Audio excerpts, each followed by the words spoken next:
Hey everybody, this is Tom Garman at GuitarAntihero.com, and today we're going to talk about everyone's favorite or not so favorite subject, if you were like many guitar players, and that is music theory.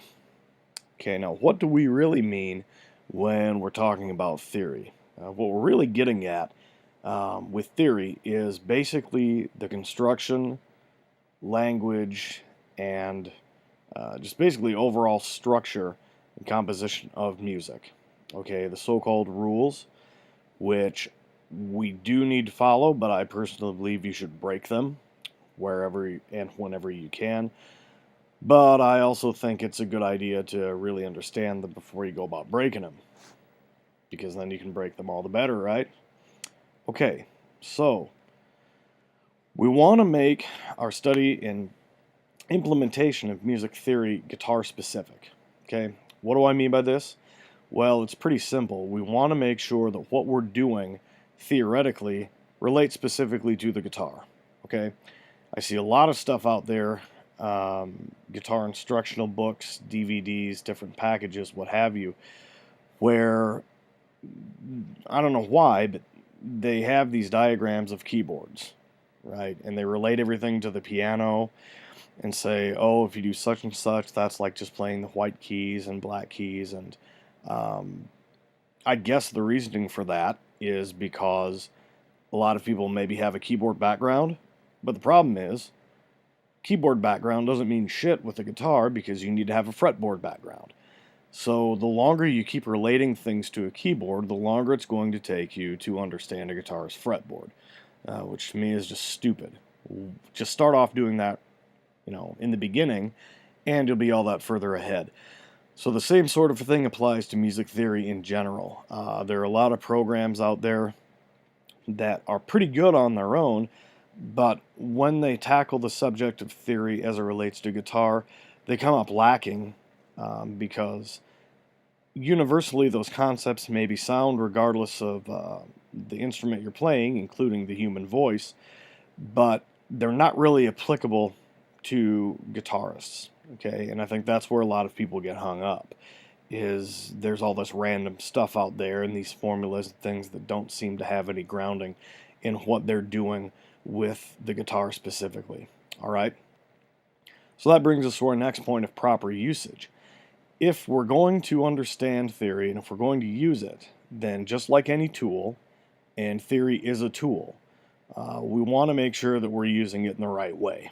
Okay, I guess the way that I look at it is theory is basically like a blueprint for a building, okay, or anything that you're wanting to build.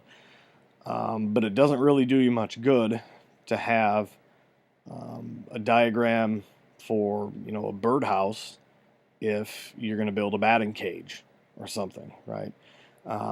Yet that's the way that a lot of people seem to approach the subject.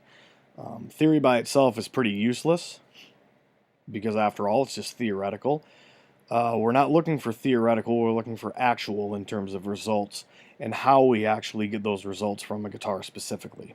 Okay, so we want to make sure that we're using it properly, that we're not just loading up on a bunch of stuff just to say that we know it, and that becomes more junk that we just kind of file away in our brain and we never really get around to using.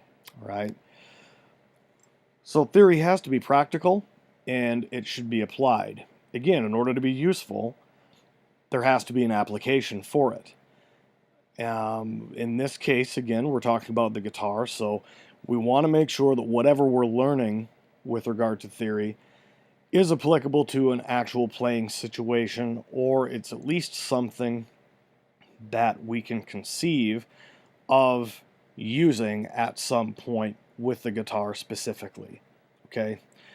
Again, we want to go for practical results because, after all, at the end of the day, all the theory stuff is fine. The cool tricks that we can learn are fine, on and on and on.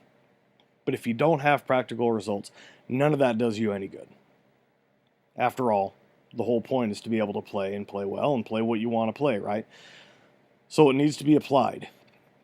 Therein lies the value of theory. If we understand what's going on, we're better able to work with it.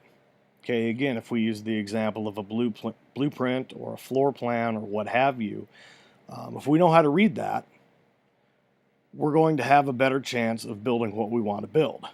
Okay, so there is a lot of value in understanding theory.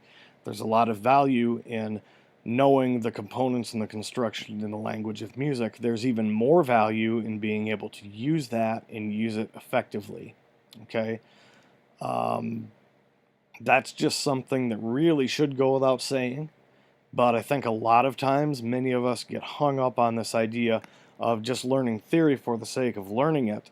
And, well, that's really pretty useless. Because, again, we just get bogged down with more unnecessary junk that we'll never use. And I guess we could talk about how smart we are and not use a damn bit of it for actual playing.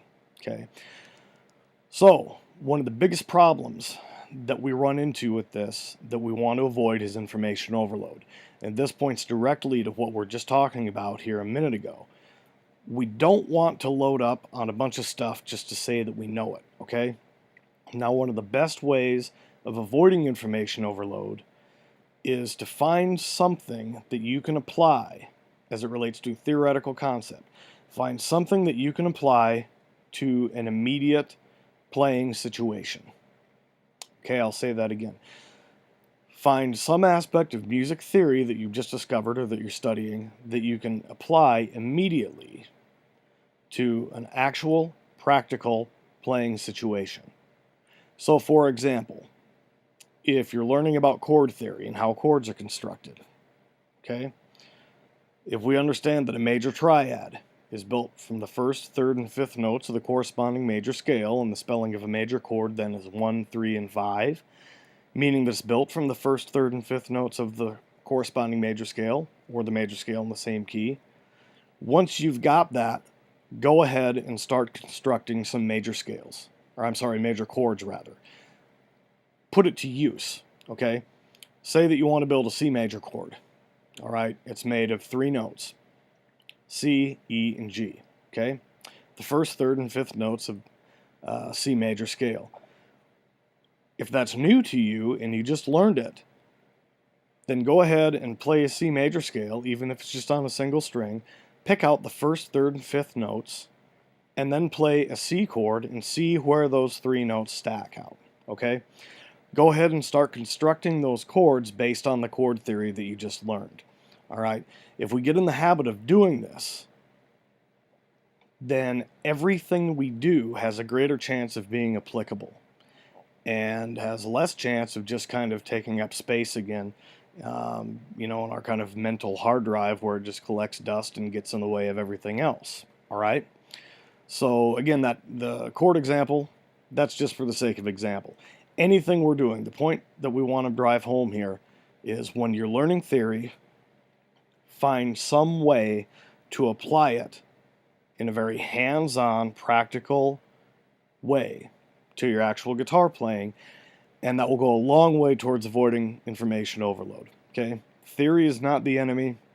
It's quite good, it's quite helpful, but by itself it's pretty ineffective, and it can actually be harmful because it is very possible to get overloaded with a bunch of useless information and think that we're actually getting something out of it when we're really not. Again, we want it to be practical and applicable. Okay? All right, that's going to wrap it up for this little talk about theory. Make sure to head over to guitarantihero.com and pick up your free myth-busting guide.